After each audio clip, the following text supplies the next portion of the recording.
Muy buenas tardes, bienvenidos a su programa de Café Psicoanalítico. Ya regresamos a las instalaciones originales de Radio Morir.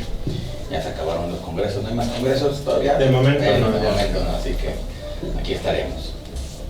Así que bueno, pues nos presentamos, por favor. Hola, muy buenas tardes, bienvenidos, soy Verónica. Bienvenidos, buenas tardes, Alan Hernández. Hola, ¿qué tal? Buenas tardes, Edgar. Muy buenas tardes, buen fin de semana, les habla Daniel Ibarra. Ahora algo está extraño aquí. A ver.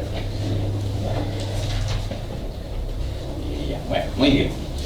El día de ahora, bueno, el doctor Gerardo le saluda. El día de ahora le toca estudiar, bueno, ver a esta Margaret Mahler, una psicoanalista americana, por no decir americana, que, digamos, en su momento fue muy famosa, sigue siendo muy reconocida, porque ella hizo una gran distinción con respecto a dos diagnósticos que en su momento tenían dificultades para poderlo hacer, que era el del autismo y el psicoanálisis infantil.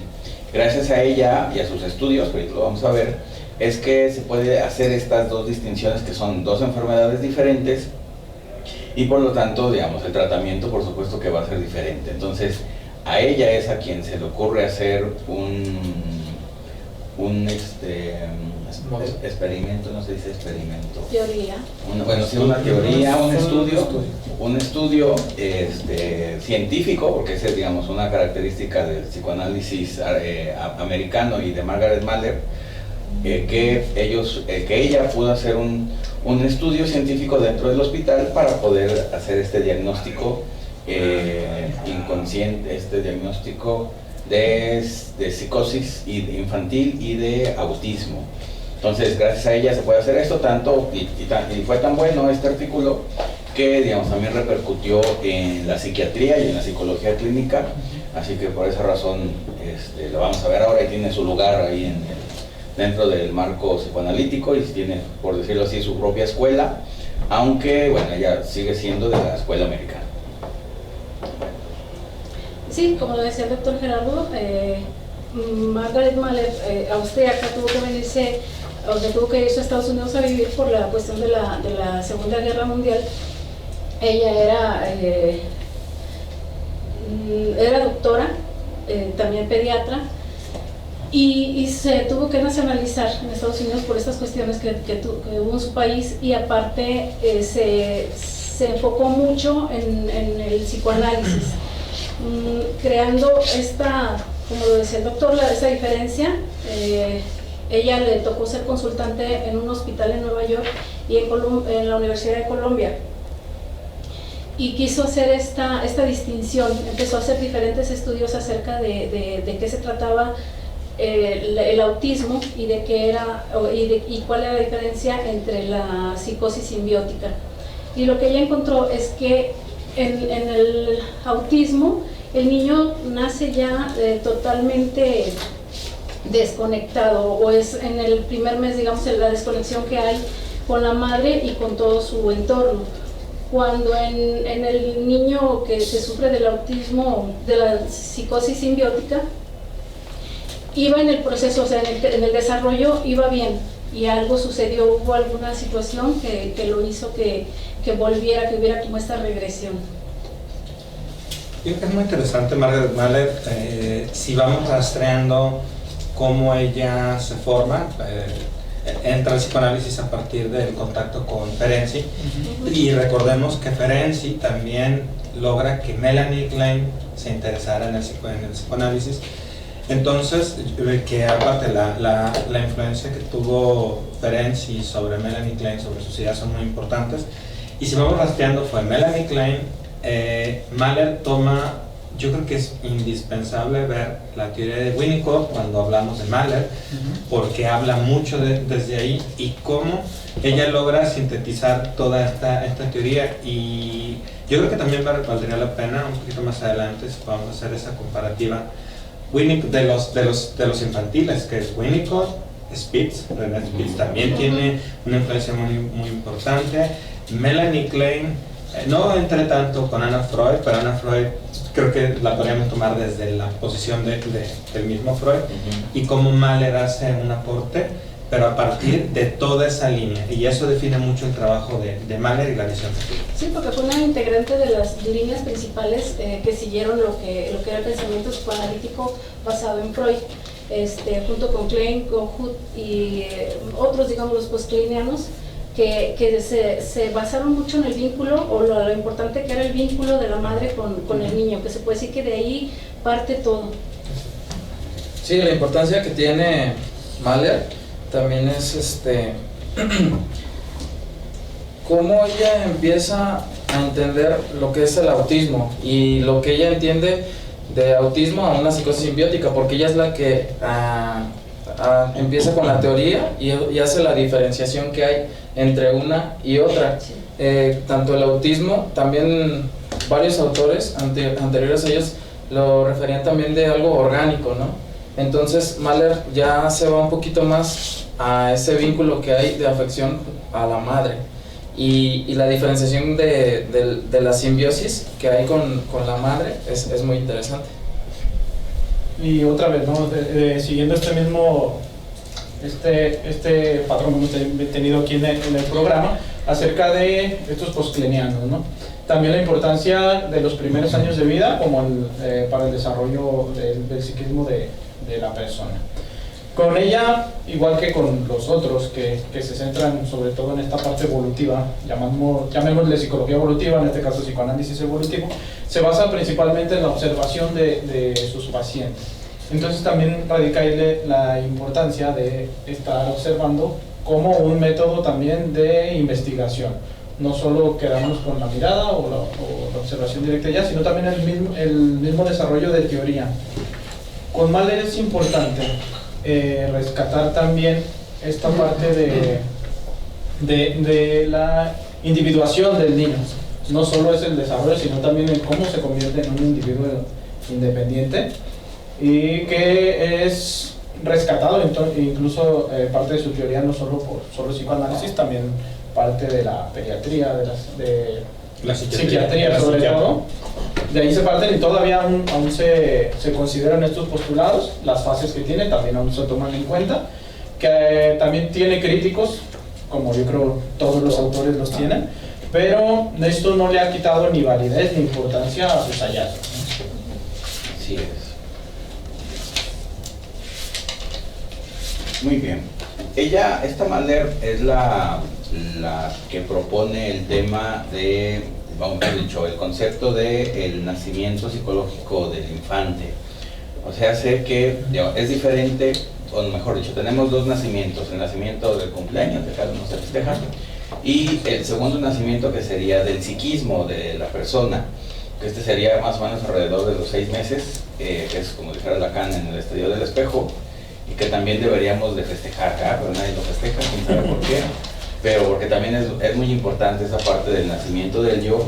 Y bueno, quien crea este concepto, por esa razón así se llama el libro de Mahler, ahí lo pueden conseguir, ese no es tan difícil de conseguir, es el nacimiento psicológico del infante humano. Paidós. ¿El 2? De Paidós. Ah, de Paidós, exactamente.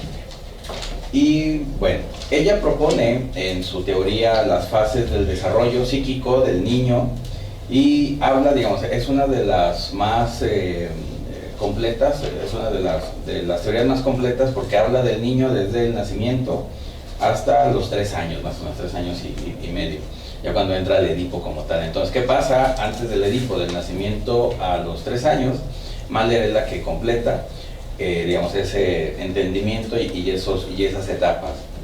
También es algo muy bueno de Mahler, es que ella no se pelea con las otras teorías de los psicoanalistas infantiles, sino que los toma en cuenta, ¿no? Gracias a ella toma a Winnicott, toma a Klein.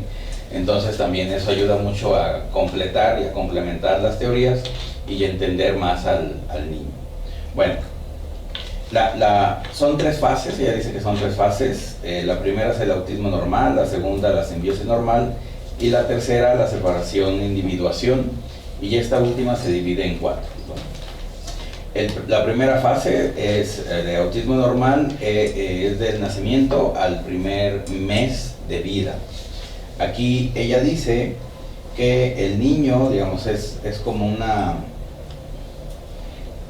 un sistema monádico, en el sentido de que solamente el niño está encerrado en sí mismo, que todavía no tiene esa conexión con la madre, todavía no puede ver a la madre o al exterior, y digamos, no hay esa comunicación con el exterior.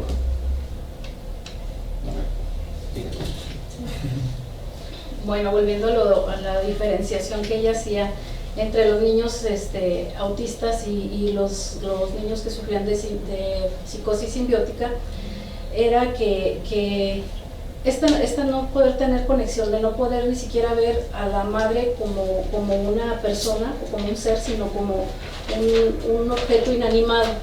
El que no pudiera ver tampoco a su alrededor a los demás. O sea, tal vez con la mamá podría tener digamos, una conexión un poquito más, pero sería como utilizarla como una cosa, como si fuera parte de su cuerpo, como una extensión, como lo decía en la lectura, como este switch para encender o hacer funcionar alguna cosa. El que tuviera esas alucinaciones, la alucinación negativa, que es el alucinar con la ausencia de los que están ahí presentes, y de verlos como objetos inanimados, y que solamente los utilice como accionar una palanca, como si fuera cualquier otro objeto, no un ser humano. Creo que también es de llamar la atención esta parte, y lo mencionaba en alguna lectura que yo veía, donde al final de los días Mahler no tomaba en cuenta esa primera fase donde decía que es una fase autista normal. Parece que se quedó en una fase simbiótica desde el inicio, pero como si podemos hacer un pequeño esquema mental, como si podemos retomar a René Spitz, por ejemplo, en esta etapa inicial del famoso narcisismo primario, él lo mencionaba como una no diferenciación, y que son las primeras semanas en donde está. Melanie Klein ni siquiera lo describe, ella lo toma por etapas, la etapa paranoide, y Winnicott simple y sencillamente dice el primer año, todo el primer año es la etapa de dependencia, y todo lo que pase ahí lo acomodamos en un primer año. Sí. Y como Mahler sí logra a través de este estudio dar esas etapas, dar esa diferencia, como el proceso evolutivo del niño, aún a pesar de un René Spitz, que también prácticamente él describe el primer año del niño, pero como también se queda con solamente algunas etapas, pero es Mahler quien a través de los estudios logra identificar todas estas etapas, que al fin y al cabo en esa psicosis simbiótica lo que comentaba Mahler es que dice, es una fijación, es una regresión a esas etapas. Dice, a veces hay niños que están normal y de pronto vuelven hacen una regresión. Por un trauma. Sí. Sí, la separación emocional, hablaba de la separación emocional que se daba en esta etapa de la simbiosis con la madre, y que era como un disparo, una desconexión total, como para regresarlo al inicio. Sí, según Mahler, en las fases del desarrollo psíquico del niño, como mencionaba el doctor Gerardo, todos pasamos por ellas, ¿no? No necesariamente al decir autismo normal y estas cosas no va a decir que está enfermo, ¿no? Todos pasamos por eso, y la que concede a la del autismo normal es la simbiosis normal, llega a la separación, individuación. Que en la simbiosis normal es esa parte que tenemos del niño. El niño cuando está con la madre cree que es parte de, son ellos uno solo, ¿no? Es esa parte de yo mamá le doy mi yo para que el niño no se sienta tan solo, no se sienta tan indefenso. Tan así es que si hay un trauma, refiriéndonos a lo que decías, ahí es donde ya viene lo patológico, donde si en esa etapa hay algún trauma de parte del exterior, el niño no necesariamente que se haga autista, ¿no? Pero va a tener esta patología, pues pueden ser rasgos, pueden ser ahora sí que inhibición y toda esta parte. Y lo decía, perdón, biológicamente esa palabra de simbiosis, sin es juntos y bio vida, entonces vivir juntos, es esa unión, es como dos células que apenas van a formar, digamos, a un ser, pero todavía no está bien hecho, entonces se vive esa simbiosis que es normal y que es una parte del proceso del desarrollo de todos. Y vital para el niño. Exacto. Precisamente necesaria porque estamos hablando en esta primera y segunda etapa que aún no ha llegado el nacimiento psíquico del que hablábamos en el principio. Por lo tanto, como tal, no existe un yo, entonces es completamente necesario que el yo de la mamá sea también el yo de... Se lo preste. Le preste un rato el yo al bebé para que pueda existir. En este autismo normal, también se caracteriza precisamente por el levantamiento de la barrera a los estímulos, tanto externos como internos. Hablaba aquí también en esta etapa en el que la vida del bebé se desarrolla a partir solo de instintos, casi siempre de instintos, y solo se va a colmar en eso, ¿no? Hambre, la saciedad, necesidades orgánicas y que se van a saciar, pero aún sin llegar a esta parte del placer ni el goce psíquico, porque es meramente biológico en esta parte. Ya cuando llegamos a la parte de la simbiosis normal, que es de primer mes hasta los 4 o 5, esta dependencia con la madre que no es exclusiva de madre, lo hemos visto con todos los demás, en que el bebé tiene que estar apegado a la mamá es el yo auxiliar, y que ahí es una de las partes fundamentales que posteriormente pueden desarrollar la patología. Con Mahler el origen de la patología ya son los factores innatos, va a ser precisamente las fallas en esta vinculación mamá-bebé en esta fase de simbiosis, y también de los traumas de la vida psíquica de la persona. Toma en cuenta las series complementarias de Freud. De hecho, Ana Freud también describe algo, pero realmente son las series complementarias. Para decir, porque muchas veces no nada más es que haya un trauma. Si lo vemos también un poquito más adelante, René Spitz habla de qué pasa cuando hay una deprivación afectiva, que es cuando la madre no puede estar y hasta dónde nos lleva, ¿no? Sí, así es. También este estudio que hace Mahler, que habla de cómo saber si el niño tiene una buena evolución o el bebé una buena evolución o ya está entrando en una etapa patológica. En la primera fase de autismo normal, Mahler dice que cuando el niño, digamos los ejemplos que da, cuando no se puede acurrucar bien o está muy flácido, es que el niño tiene un problema, está ahí pasando por una crisis, y si no se saca de ahí rápido en esta primera fase, el niño puede desarrollar un autismo. Digamos, son madres que dicen que no se conectan con el niño, que no lo sienten que está ahí o que está vivo, cosas así. Te rechazó mi hija, no quiere comer y siento como que no le caigo bien. Exactamente, entonces ahí ya empezamos mal, ¿no? Ya es algo, ahí hay una falla en el maternaje, y por lo tanto, ahí se tiene que corregir rápidamente, ir a terapia para que al niño lo puedan salvar del autismo, salvar de algo que pudiera pasar también por la depresión postparto, ¿no? Que les pasa a las madres. Sí, también es otro problema que, digamos, entre los traumas externos del niño, pues es una depresión materna. Tienes toda la razón. En la siguiente fase, digamos, lo patológico, lo esperado de un niño en la fase de simbiosis normal es la sonrisa, que el niño se ría cuando lo estimulan o con la madre. Pero cuando un niño no sonríe, pues también ahí estamos hablando de que es un síntoma y que algo está pasando con el niño y que se tiene que corregir, ¿no? Y como decía también ahí en la lectura acerca de Winnicott, que ahí mencionaba Mahler que entraba como este sostenimiento del que nos habla Winnicott, y si no lo hay, o sea, si no hay que la madre pueda sostener este niño en todos los aspectos, como ya lo hemos visto, que sea el sostenerlo, digamos, en brazos, el sostenerlo como debe de ser cuando se está amamantando, que no esté distraída diferentes actividades, que así sea, porque en muchas ocasiones han preguntado, ¿y qué les afecta cuando en lugar de darles el seno materno se les da biberón? Digo, mientras el sostenimiento esté ahí, que sea la mirada, el estar atentos, la caricia, ese contacto que debe de haber madre-hijo, pues no pasa nada, pero es ahí donde nos habla de Winnicott, que dice que es la etapa del sostenimiento.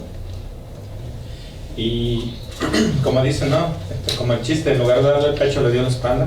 Entonces, pues si le dio la espalda, pues ahí vamos. Y donde tengamos unas series complementarias, pero aparte, yo creo que también es importante hacer notar, porque, bueno, volvemos a lo mismo, pareciera que todo es la madre. Sí es la parte vital, sobre todo cuando falta una madre psicótica, una depresión posparto, una madre que tiene una situación complicada después del parto, y entonces, o el niño nace con alguna malformación y entonces tiene que irse a cuneros.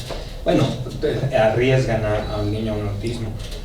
Pero también en donde la simbiosis falla o hay una regresión, también tenemos que ver que hay un yo débil. Ahí ya hay una situación que quizás los autistas tienen independientemente de a lo mejor una situación con la madre, hay un yo débil, tan débil que en esta etapa que dice Mahler, que es como de separaciones, como el mundo es demasiado agresivo, y entonces esa separación tiene que estar, a lo mejor para ese yo tan primitivo, pero un yo primitivo débil, le es muy difícil tomar lo que, o identificarse con lo que hay afuera, porque en esta etapa también comentaban que el niño puede cambiar la madre, o sea, en el primer mes la madre no está identificada todavía para el niño, y entonces pues si se hace un cambio, él todavía no logra establecer ese vínculo, y entonces puede ser salvado por cualquier otra imagen. Sí, porque hemos visto también que aunque no esté la madre presente, pero si hay una persona que cumpla con la función, pues el niño se salva. Es por eso que, bueno, tomando un poquito Lacan, esa parte de lo simbólico es tan interesante, ¿no? No tomarlo todo tan literal, decir la madre. Ok, desde antes de nacer el niño siente toda esa parte de ser querido, ser amado. Muy bien, si no la hay, bueno, va a llegar alguien que lo rescate, alguien que lo abrace, alguien que lo quiera, puede ser el papá, puede ser la mamá, puede ser la niñera, puede ser la abuelita, puede ser cualquier persona, y el niño se sí va a sentir esa parte de que no lo quiere, obvio, desde el vientre de la madre, pero obvio está que si el otro que está ahí le va a dar su yo para que el niño se salve, sin ningún problema lo va a hacer. Y posteriormente, cuando estos pacientes llegan a terapia, pues hay que intentar reparar esa simbiosis fallida con la madre, y también, como habíamos visto con Winnicott, que el analista se tiene que convertir en ese sostén. Aquí en esta parte también el analista se tiene que convertir en esa madre, que le explique, que le diga, que le preste ese yo auxiliar, para que el paciente pueda entender su vida psíquica, ¿no? Que es a lo que llega, y viene desorganizado también por esta misma parte. La importancia de la madre, pues otra vez la repetimos 1 y 1000 veces, como en todos los programas, casi siempre la nombramos. Pero también con Mahler no hablamos mucho de la figura del padre. Tampoco desarrolla mucho acerca de esa parte, que también es de las críticas que se le pudieran llegar a hacer dentro de toda la teoría, que pues es bastante y muy buena. Escribió bastante, muchos artículos, a diferencia a lo mejor de otros autores. Ella se aventó como unos 20 por ahí artículos, entonces hay mucho de dónde leer. Es una teoría muy cuidada, muy detallada, y que nos habla mucho y muy bien explicado, sobre todo, muy digerido. Pero hay que saber inglés, ¿eh? La mayoría de sus libros no están traducidos. Claro, el libro más importante está traducido, pero si buscas bibliografía de ella, que aparte hay muchísima, a los que tengan ahí, venden libros electrónicos en una página, ahí pueden encontrar muchos de Mahler, porque tiene de muchos temas, y es alguien que escribió muchísimo. Aparte duró bastante, murió en el 85. Duran mucho. Duran mucho y son muy buenos. Mucho, ok. Bueno, saludos. A ver, déjenme ver acá. Acá puse la cámara. Daniel Ibarra, saludos, Daniel Ibarra, Guillermo Alan, saludos, Edgar Soria, saludos, Marce Almeida, saludos, Marce, Susana Blanco, también saludos. Saludos. Vanessa Uribe, saludos. Rosalía Castellanos dice, Alan, ay, venme. Siempre un gusto escucharte, Alan. Ay, Rosalía. Vianey Limón, saludos, Vianey, a ver cuando vienes por acá. Laura Liliana Ponce, pues nos está viendo. Así que bueno, ahí estamos. Ok, ¿tienen alguna duda, pregunta? Y con toda confianza ahí nos la escriben y ya, y ahí la vamos contestando.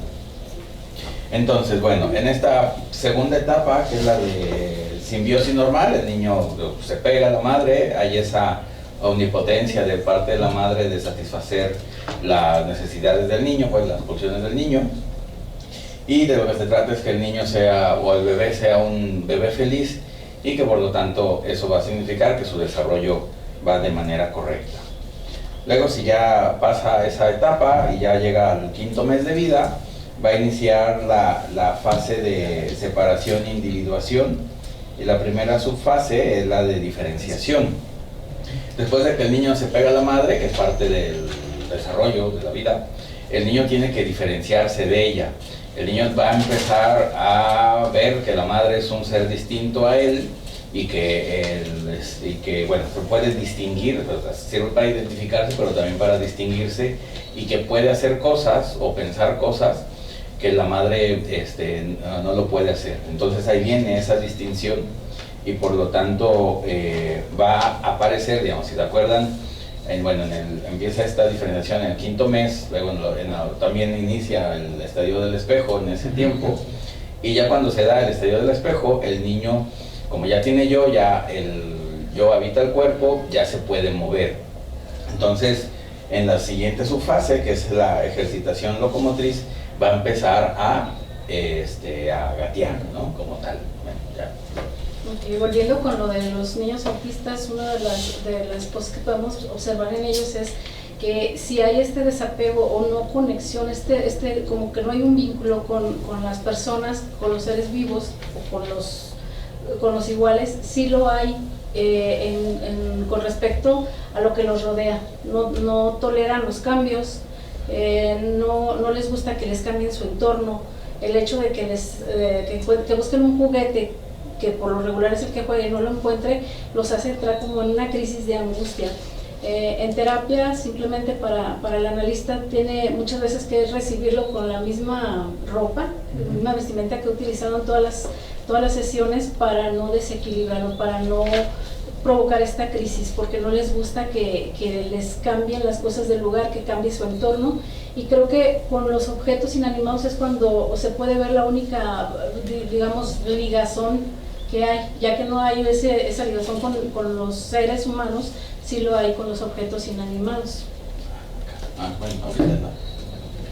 Sí, y para no salirnos del tema de la madre, creo que eso también en los adultos se ve bastante. Creo que en muchas ocasiones cuando nos encontramos con algún tipo de patología podemos ver también como si tenemos la simbiosis o la etapa en donde debe de venir la individuación, o sea, donde se convierte en individuo o ya está individual el bebé. También podemos ver en adultos que seguramente van a tener alguna fase regresiva porque tienen madres demasiado deseantes. Aquí a lo mejor en el autista tuvo una madre donde estuvo ausente o donde no deseaba, o donde su pulsión de muerte era demasiado fuerte y el niño, bueno, se tenía que proteger de alguna manera. Pero acá es otra cosa, es el pánico en la psicosis simbiótica de separarse, o sea, es como, pero eso o es del niño o es de la madre. O sea, es una madre que no logró, que no tampoco tiene como la posibilidad de esa separación, y ahí tenemos que ver, bueno, vemos en adultos cómo es solamente, me recuerdo mucho a los polivosos donde estaba el Gordolfo de latín, el caso Nidasa, ¿no? Ahí era una simbiosis espantosa, donde se ve en el adulto, y seguramente en la terapia, algo de la separación, de esa simbiosis que hace madre e hijo, tendrá que separarse. Creo que también el trabajo de Mahler no llega hasta la etapa, hasta el complejo de castración, porque se queda mucho antes, ella va más en psicosis y en autismo, pero sí ya desde ahí la importancia de una madre simbiótica, de una madre deseante, de una madre que envuelve y no permite ese proceso de separación. Sí, esa parte que mencionas también es muy importante, porque no todo el que la madre lo deje, ni que también esté sobre de él, ¿no? Porque al estar sobre de él, pues lo único que va a hacer es sobreprotegerlo, y esa parte también no es buena, porque no permite que haya esa separación, así como tú lo mencionas, y lo vemos mucho en lo de las mamitis, ¿no? Que pasa algo y luego va con la mamá, y pues obvio eso no está bien. Pero es aparente sobreprotección, no es una sobreprotección real.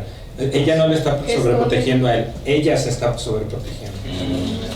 Sí, porque hay o caer en una situación o en otra, ya sea exagerar, como dicen, sobreprotegerlo, o bien estar ansiosa porque crezca y ya no dependa de ella, como para liberarse también del bebé. Sí, que no dependa de ella, y aparte de no estar sola, ¿no? Y eso pasa mucho con las madres deseantes y fálicas, y pues solas, ¿no?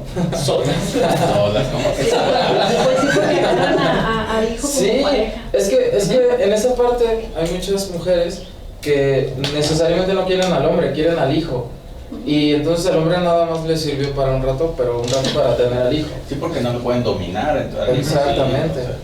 Es una Y que el retraimiento del autista es precisamente, o sea, se retrae o levanta la barrera a la sobreestimulación, y esta sobreestimulación puede ser de las dos maneras, ¿no? Una madre que no protege, por lo tanto el medio sobreestimula al bebé, o la madre sobreestimula al niño y el bebé se defiende de la misma madre, que supone que debería de vivir esta parte simbiótica. La madre que no permite, pues en todos los aspectos, ahorita comenzamos ya a hablar de esta subfase de locomoción, de comenzar a gatear, y también hay madres que no lo permiten, que tienen todo el día al niño envuelto como tamalito y que no se mueva, que porque no delata, que para no estarlo cuidando, que porque se va a ir a nacer con correa, lo traen así como perro, ¿no? Y entonces la madre tiene que facilitar también este proceso de individuación, no nomás el niño ya lo trae la carga, ¿no? Instintiva de individualizarse, pero la madre tiene que permitirlo. En caso contrario, pues ya estamos hablando ya de los procesos patológicos como el autismo, la psicosis. Correcto. Tú tienes ahí la pregunta. A ver, bueno, saludos a Ferrer Saulo, saludos Fernando. Sí, ahorita Laura, Liliana. Y bueno, Juan Luis Fonseca nos dice una pregunta, pero ahorita se la respondemos regresando del corte. Pero la leo. Dila, por favor. Dice: tengo una duda. ¿Qué sucede con el posmodernismo y las nuevas características y necesidades del ser humano hoy en día? ¿Cómo se aplican estas teorías y cómo abordan las nuevas demandas en una sociedad con niños que probablemente no tendrán a su madre o cuidador tan presente como lo sugiere esta teoría? Pues por suerte tenemos aquí el experto en estudios postmodernos, así que se va a contestar en un ratito más. Ahorita vamos a una pausa musical y regresamos. Muy bien, regresamos aquí al programa. Regresamos aquí, siempre hemos estado, pero bueno, de la pausa musical. Continuamos, exactamente. Entonces, bueno, ya se abrió la polémica de la elegancia de Daniel, que usa mancuernillas. A ver, Daniel, por favor, mira, vean, son de acero inoxidable. Eso. Entonces, para que vean que todavía existen las mancuernillas y se usan y da ese toque fino y elegante inglés que Daniel tiene. Así que, a ver, déjenme ver. No se ven las mancuernillas. Eso ya las presumió Laura. Ahí está. Ahí se ve muy elegante, ¿ves? No, otra cosa aquí. Un lord inglés tenemos aquí en el programa. Berenice Rivera también nos está. Con tanto se lo nos saluda. Dice Laura, wow, ahí hay presencia y elegancia, por supuesto. Sí, característico. Para entrar aquí a café, eso se necesita definitivamente. Bueno, a ver, la respuesta a la pregunta. La respuesta a la pregunta, ¿cómo se están tomando?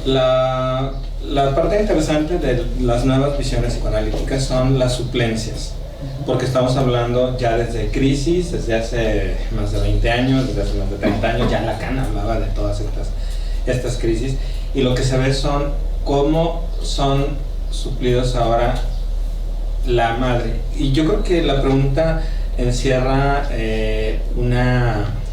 como una idea de cómo tiene que ser. Y antes, pues ya Freud ya lo decía, no es la madre, sino una función de la madre. Ahora, ¿quiénes están haciendo esa función? Bueno, pues es que ahora hay muchos ayudantes, ahora hay muchas suplencias, ahora hay mucha gente. Muchas guarderías. Hay guarderías con estas nuevas modelos de familia.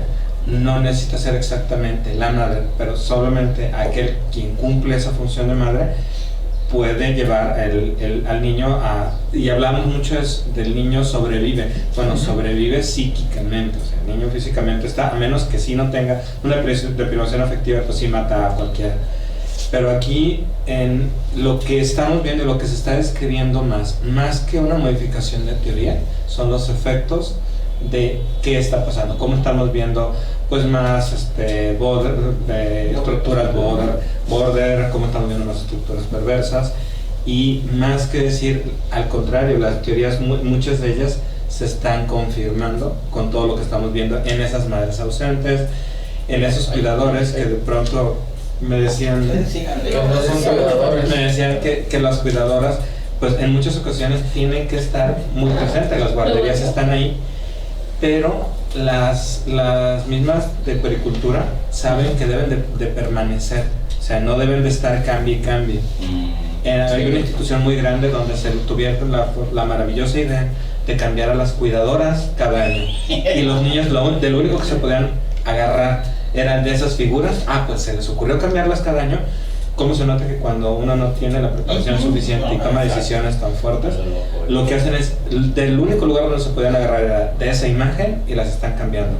En cambio, en muchas guarderías, las cuidadoras deben de tener permanencia, y tienen características en donde suplen esa función, están cuidando, están haciendo el papel de mamá durante el periodo que la mamá está trabajando. Aquí Rosalía tiene un comentario bastante interesante acerca de, seguimos con esta parte del posmodernismo. No sé si han visto en Facebook, ella sí lo dice, que yo lo he visto en Facebook y en otro lado, esto de las, ¿cómo se llama esto? No, es que no son incubadoras, son matrices artificiales. No, artificiales. Ya se está desarrollando en animalitos, ¿no? He visto por ahí videos con animalitos, pero ¿qué va a pasar cuando esto se vaya a la práctica con el ser humano, ¿no? Pasaría lo mismo, a partir del nacimiento, pues igual la misma función. Lo que sí se vería de pronto diferente o que podría llegar a ser perjudicial es precisamente lo que hablábamos de la vida intrauterina, la mamá que le está hablando al bebé, que lo está sintiendo, las caricias, etcétera, etcétera. Aquí cómo se viviría. Entonces estamos ya introduciéndonos también a lo que en un momento era ciencia ficción, pero ya está a la vuelta de la esquina prácticamente. Sí, se está pensando en la suplencia completamente del útero, lo cual va a tardar unos 30 años mínimo. Yo creo que tarda. Yo recuerdo mucho la película de Arnold Schwarzenegger, probablemente la recuerden, donde él se embaraza. Esta película tiene una base de una investigación en donde a los simios machos se les intentó que tuvieran un embarazo como si fuera un extrauterino, ¿no? O sea, en saco. La verdad, primero no se dieron. Segundo, aquellos monos que lograron cambios hormonales tuvieron falla cardíaca porque, bueno, pues no está hecho el macho para embarazarse. Estas incubadoras artificiales tendrían que tener muchas de las características de un embarazo relativamente normal. La parte de la filogenia y ontogenia y la parte de la genética permanece porque pues no tenemos ni espermatozoides sintéticos ni óvulos sintéticos. Esa parte queda garantizada. Sin embargo, sí estamos hablando de algo muy muy a futuro, pero sí tendría que garantizarse esa parte sana con con grabaciones, desde temperaturas, desde situaciones que realmente pudieran reemplazar o intentar reemplazar un embarazo normal, lo cual, bueno, pues suena muy lejos, puede estar muy cerca, pero necesitaríamos ver los resultados de qué sucede. Pues ahí está el primer borrego clonado, que ya vimos que salió con un montón de alteraciones genéticas, que se logró y que se supone que está desde los 50, pero esta Dolly, creo que se llamaba la oveja, salió con una situación de degeneración ósea y articular muy importante. Entonces tendríamos que ver qué sucede con los primeros organismos que nacen de esta manera. Y esos experimentos humanos, ya está fuerte eso. Digamos, es también como la Matrix, ¿no? Sí. La película, crear eso, porque bueno, esa es la parte biológica, sí se puede recrear, sí se puede ejemplificar. Digamos, yo me acuerdo de cuando se puso, bueno, en el siglo XIX, que el reto era hacer pues orina humana que supiera, o cualquier líquido que no fuera orina humana, se hiciera hasta que alguien lo consiguió y hizo la combinación, bueno, los retos del siglo XIX. Pero bueno, entonces para que vean que sí se puede a nivel de lo biológico hacer lo más humano posible, bueno, humano biológicamente, pero ya la parte psíquica, la parte psicológica es donde ahí va a chocar y donde pues no se están creando humanos, se sale de ese contexto de que digamos, si un humano tiene que nacer de otro, bueno, de una mujer, de otro humano, ¿qué es lo que nace de esta máquina, ¿no? Entonces sí es un problema en todos los sentidos, de que si son humanos o si son, bueno, no sé, protohumanos, robots, qué sé yo, aunque le pongan música y les puedan hablar, como dice Laura, ahí en las incubadoras estas, pero sí son, bueno, pues va a tener su aplicación médica y todo, sí va a servir para muchas cosas, pero bueno, viene esa parte de que si son clones, si son biológicas y filosóficas, ¿no? Yo recuerdo mucho Stephen King en uno de sus temores grandes en el TV de mascotas, como se les muere el niño, van y lo pide que le digan en dónde lo pueden enterrar para que resucite, y entonces resucita sin alma, ¿no? O sea, era como la parte solamente instintiva, la parte que no tenía esto. Vamos a caer a procesos y a situaciones filosóficas, porque esto va a venir, la parte médica viene con una parte filosófica muy fuerte de qué estamos haciendo, ¿no? Claro. Hay que esperar el remake, en 2 años ya está confirmado, ¿eh? Sí. Cementerio de mascotas. Bueno, y para darle, digamos, validez a estas fases del desarrollo y todo lo que mencionaba Mahler, diseñó el método de investigación que se trataba de llevar, empezó llevando, digamos, niños y madres, niños normales, por decirlo así, y era observarlos, el desarrollo que tenía, esa relación que había, la manera de ser la madre con el hijo con la madre, esa interacción que había entre ellos, era el estudio que ella llevó a cabo. Primero fue con los niños normales de entre 3 meses entre 3 y 36 meses, donde eran observados acerca de la higiene, los hábitos a la hora de que estaban en el baño, la conducta que tenían los niños hacia la madre y viceversa, y también la interacción que había con adultos pues ajenos a él. Y así fue como ella hizo este método de investigación, observándolos, a los que tenían que ir a ver a veces a sus casas o quedarse los doctores ahí, era para analizar cómo era el trato con el padre, porque eso no lo podían hacer dentro del hospital, pero sí lo hacían yendo los doctores, asistiendo ahí a las casas a ver cuál era la interacción entre el niño y el padre, y las demás situaciones que había, las actividades que tenía en casa y lo que vivía antes de dormir, antes de lo del sueño, no lo mencionaba así. Y yo me voy un poquito al método, al tratamiento que utilizaba Mahler, la técnica, en donde era muy interesante porque decía que tenía 2 fases esta técnica, ¿no? La primera era, el terapeuta tenía que fungir como un objeto transicional, lo cual nos lleva al médico. El terapeuta necesita rehacer esa parte simbiótica con el paciente para entonces después hacer el proceso de generación, ¿no? Cómo esta nuevamente se vuelve a hacer la parte que falló o la parte que por alguna razón no se dio, tiene que ser reconstituida, tiene que ser retomada por el terapeuta. Y ella hablaba de la terapia tripartita, o sea, la madre tiene que estar ahí. Algo falló en esa simbiosis y entonces tiene que estar ahí para que también ella aprenda cómo tendría que hacerlo.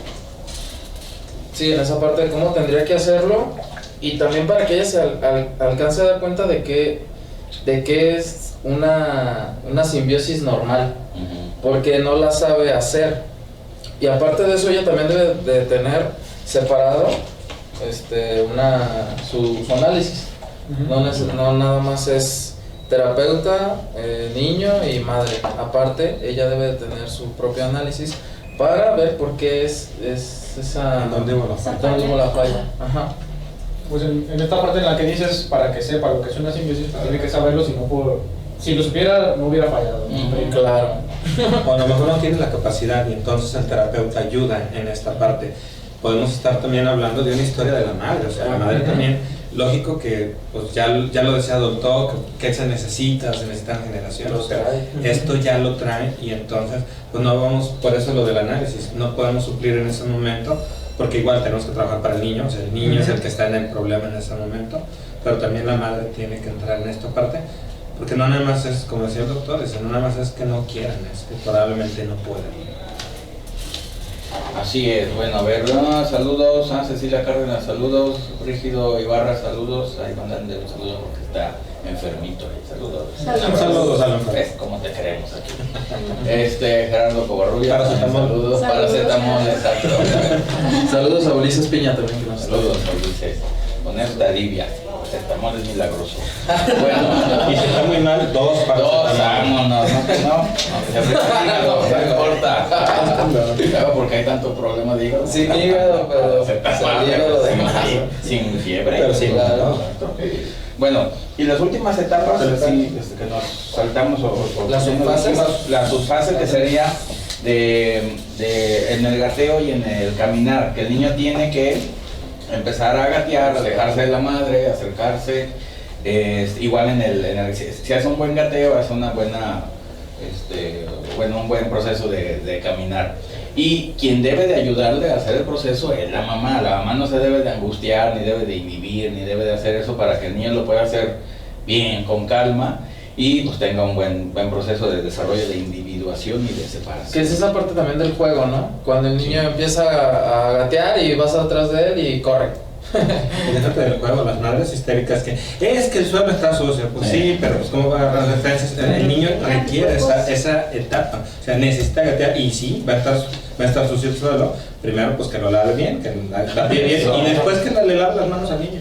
Sí, no pasa nada. Todo está sucio, dices. Todo está sucio. Vivimos en la tierra. Ya no. Caray. A ver. ¿Alguien más quiere decir algo? Pues para terminar rápido la subfase 3, que era la del acercamiento, que ya son de los 15 a los 24 meses, ya para terminar este proceso descrito con madre. Sí. Dale con la constancia objetal. A ver, por favor. Para que haya una constancia objetal debe de haber confianza de que la madre simbiótica proporciona alivio a las tensiones y necesidades del bebé, la adquisición de la facultad congénita que permite a los niños saber que el objeto existe aunque no lo perciba. Es esta parte en la que el niño interioriza a la madre, no sabe que aunque no está presente, no se tiene por qué angustiar porque por ahí anda, por ahí. Que no lo dejó olvidar. Porque va a regresar. Pues despídanse. Gracias por escucharnos, nos vemos la próxima. Nos vemos la próxima semana, hasta luego. Esperamos un fin de semana. Buen fin de semana, hasta la próxima. Así es, muy buenas tardes, gracias por su escucha, nos vemos la siguiente semana y ahí visítenos en nuestras redes sociales. Gracias, que tengan un buen día.